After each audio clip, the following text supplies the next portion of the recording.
parle de Donald Trump avec La langue de Trump de Bérengère Viennot, publié chez Les Arènes.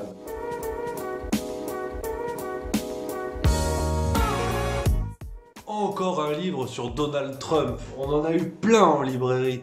Ah, c'est sûr qu'il fait parler le 45e président des États-Unis, et pas que sur le plan capillaire. Franck Provost, le résultat professionnel accessible à toutes.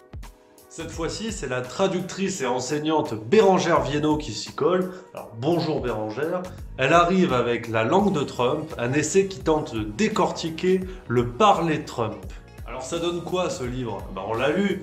Ah bah tu vas voir que ça donne envie d'aimer Donald Trump quand même. You're fired. Bon, alors on va pas passer par 4 chemins, ce livre rate complètement sa cible. Il aurait pu être écrit par Olivier Giroud tellement il tape à côté. Bon, t'auras compris l'objectif initial de ce livre qui est de décortiquer le parler Trump avec tous ses tweets, avec toutes ses formulations qui font l'actualité, ce langage particulier, bon, ça, d'accord. Sur la forme de ce livre, il n'y a pas de problème, c'est vraiment sur le fond que Bérengère Viennot accumule les idées reçues, les considérations hâtives, voire les autocontradictions. Si, tu vas voir, je t'ai fait le best-of de ce livre. Puis bonne chance surtout. Je sais cette merde! Spécialement aujourd'hui, je vais chausser mes petites lunettes parce que je vais te lire une belle quantité d'extraits que tu puisses comprendre le manque de sérieux intellectuel qu'il y a dans ce livre. Accroche ta ceinture, comme dirait Magic System, ça va bouger. Bon, alors on commence en douceur pour l'échauffement avec une défense du politiquement correct qui rappelle les plus grandes heures de Lilian Thuram. Page 46, on a le droit à cette phrase. Si le politiquement correct consiste à ne pas dire ouvertement tout ce qu'on pense, alors c'est tout simplement la version politique de la courtoisie et du respect des codes sociaux qui régissent les groupes humains. Donc en fait, le politiquement correct ne serait ni plus ni moins que de la courtoisie. Je suis allé lire le dictionnaire, tu sais, le vieux bouquin aussi poussiéreux que Geneviève de Fontenay. C'est pas acceptable de voir ça, je n'ai jamais vu ça de ma vie. Bah regarde, la définition elle s'affiche à l'écran. Bon, ça n'a rien à voir avec ce que dit Bérengère Viennot, mais c'est pas grave, de toute façon le dictionnaire, elle aime pas trop, on va en reparler dans la vidéo. Bérengère Viennot continue son travail de sape tout en douceur, page 97, avec tout un questionnement sur le cerveau de Donald Trump. Est-il malade? Est-il complètement débile? C'est vrai que c'est bien connu, pour faire tomber un adversaire, il faut le psychiatriser. S'il est malade, lui-même ne peut pas se défendre, vu qu'il est peut-être même pas au courant qu'il est malade. C'est simple. Du coup, pour justifier tout ça, page 97, on a le droit à cette phrase. Qu'il soit possible, souhaitable, déontologique ou pas, de débattre de l'état du cerveau du président américain, finalement ce n'est pas le plus important. Mais oui, aux chiottes la déontologie. Donald Trump franchit des lignes rouges, donc en retour, on en fait de même. C'est logique, allez, en avant Guingamp, quoi. Alors je dépasse et j'aime en faire des tonnes, ça irrite les braves gens pleins de raisons qui respectent les limites. Toujours dans le but de faire tomber son ennemi numéro 1, Bérengère Viennot nous propose également toute une petite sélection de pirouettes intellectuelles à la limite du scandaleux, tu vas voir. Par exemple, page 71, Bérengère Viennot nous fait un rappel de la plus haute importance. Elle écrit « Que les choses soient claires, Trump n'est pas Hitler, Melania n'est pas Eva, les situations ne sont pas comparables. » Heureusement qu'elle le précise parce que c'est vrai que tu sais, des fois, tu doutes, tu te dis merde, peut-être que voilà, on sait pas. Donc elle est là, Bérengère Viennot, pour nous donner le droit chemin. T'as envie de dire, bon, ça y est, elle fait preuve d'un peu de mesure dans son travail, c'est bien. T'as envie de t'enflammer. Mais comme dirait Jeanne d'Arc, non, faut pas s'enflammer trop vite. Parce que page 72, la page qui suit, hein, pour ceux qui ne sont pas des bêtes en maths, on a le droit à, en outre, devant la montée des partis populistes dans le monde occidental, devant la libération et partant la banalisation de la parole médiatique et politique raciste, nier les similitudes entre le climat de haine des années 1930 et celui qui est en train de se développer aujourd'hui dans le monde relève de l'aveuglement. Oui, parce que Bérengère Viennot, elle est aussi ophtalmologiste en fait. Donc elle peut savoir qui est aveuglé ou pas. Mais elle n'est pas aveuglée. Elle a bien compris que Trump n'est pas Hitler, mais bon, voilà. Si je te dis que t'es tendu, c'est pas entendu que je suis pas tendu. On est en plein dans la pirouette intellectuelle dont je parlais et dont visiblement Bérengère Viennot est assez friande de dire non, mais Trump n'est pas un nazi, mais quand même on sait pas. Parce que page 81, elle dit « Si théoriquement l'Amérique n'est pas une dictature, ça sent quand même un peu le soufre ». Quelle belle rhétorique intellectuelle. Dans cette nouvelle technique que vient d'inventer Bérengère Viennot, que j'ai envie d'appeler la technique à Viennot, on a cette subtile tarte à la crème, page 52-53, dans le même ordre d'idées, je vous lis. Je ne crois pas que l'on puisse affirmer avec certitude que Trump soit un menteur, car il exprime sans doute une forme de sincérité. À ce niveau de mythomanie, cela ressemble davantage à une forme de déni de réalité contre lequel il ne peut pas forcément grand-chose. Trump n'est pas un menteur, mais c'est plutôt un mythomane.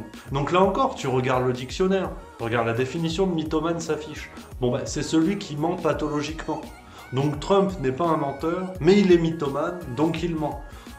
Ah, Bérengère Viennot, elle est forte quand même. Puis soit dit en passant, c'est vrai qu'on aimerait bien voir les diplômes de psychiatre de Bérengère Viennot, parce qu'apparemment elle est capable de diagnostiquer quelqu'un comme ça, de dire, alors il est pas menteur, mais il est mythomane, apparemment, luxation de l'épaule, enfin... Elle a des notions de médecine que nous on n'a pas, donc qui fondent ce livre, un diagnostic clair et précis. J'ai pas dit que c'était une manipulation des idées, même si ça y ressemble. Puis après tout, l'auteur s'en cache même pas. Page 90, elle nous dit « Ouvre grand tes oreilles ». Il faut reconnaître que la manipulation par les mots est efficace, que le matraquage des mêmes accusations contre les mêmes personnes finit par laisser une trace dans l'esprit du public. Alors Bérengère Viennot accuse Donald Trump de faire ça. Ouais, mais Bérengère, en fait, tu fais exactement pareil, là. Hein? Alors arrêtez de prendre les gens pour des cons aussi. On finit les petites lectures de passage avec le clou du spectacle. J'ai fini le cul par terre comme Nabila devant un Becherel.